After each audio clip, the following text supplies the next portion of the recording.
Herschel, one of the bigger things that we've had questions about is pruning, and it's just there's so many different ways. There's so much information out there. What do you recommend, and how would you go about pruning trees when they get them from us? Okay, we've got one here that's kind of leggy. We wouldn't send you a tree that looks like this, but once you get a tree from us, 2 or 3 months down the road, it might look like this. You might say, what do I need to do to this tree?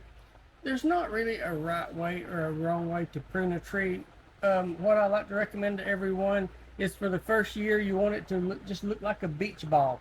Second year, look like a beach ball, but a much larger beach ball. The third year, kind of keep it symmetrical. If you get a limb growing out real long like this, you want to keep it back to that beach ball shape. Few things to keep in mind is the terminal bud growth ring. If you look in here, right where a limb comes off of a stem, and sometimes up a stem will be a terminal bud growth ring. When you see the terminal bud growth rings, the first 3 to 4 buds above that growth ring are blind. So let's say you trim your limb right here. What is that going to do?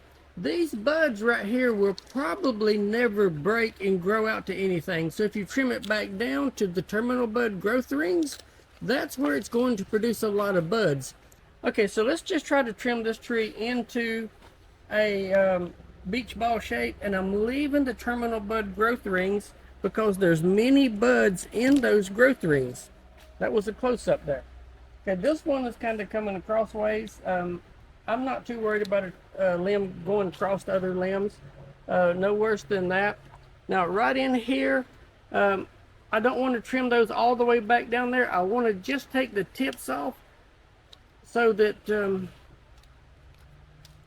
there's something we call a 4-inch rule. From wherever you make a cut, it's pretty much going to activate buds 4 inches back. So you'll get a large flush right there. You know, we see some discoloration on these leaves. Everybody is worried about that. Oh, they have sent me a tree that is nutrient deficient.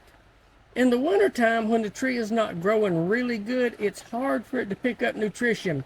Even though it has everything in there, it's still not picking it up. But then you look at the new growth out here. Look how beautiful that new growth is. These leaves will probably never change colors. Now, in the wintertime, some varieties, when it grows new growth in the wintertime, will make that deficient leaf pattern again. It doesn't hurt anything. There's everything in that tree that it needs, but you just got to be patient. You know, that's nature at its best. It's just doing what Mother Nature has programmed it to do. So I'm going back to the terminal bud growth rings on these, taking them off, getting this beach ball shape. There's one limb there. I want to take the bud off of it.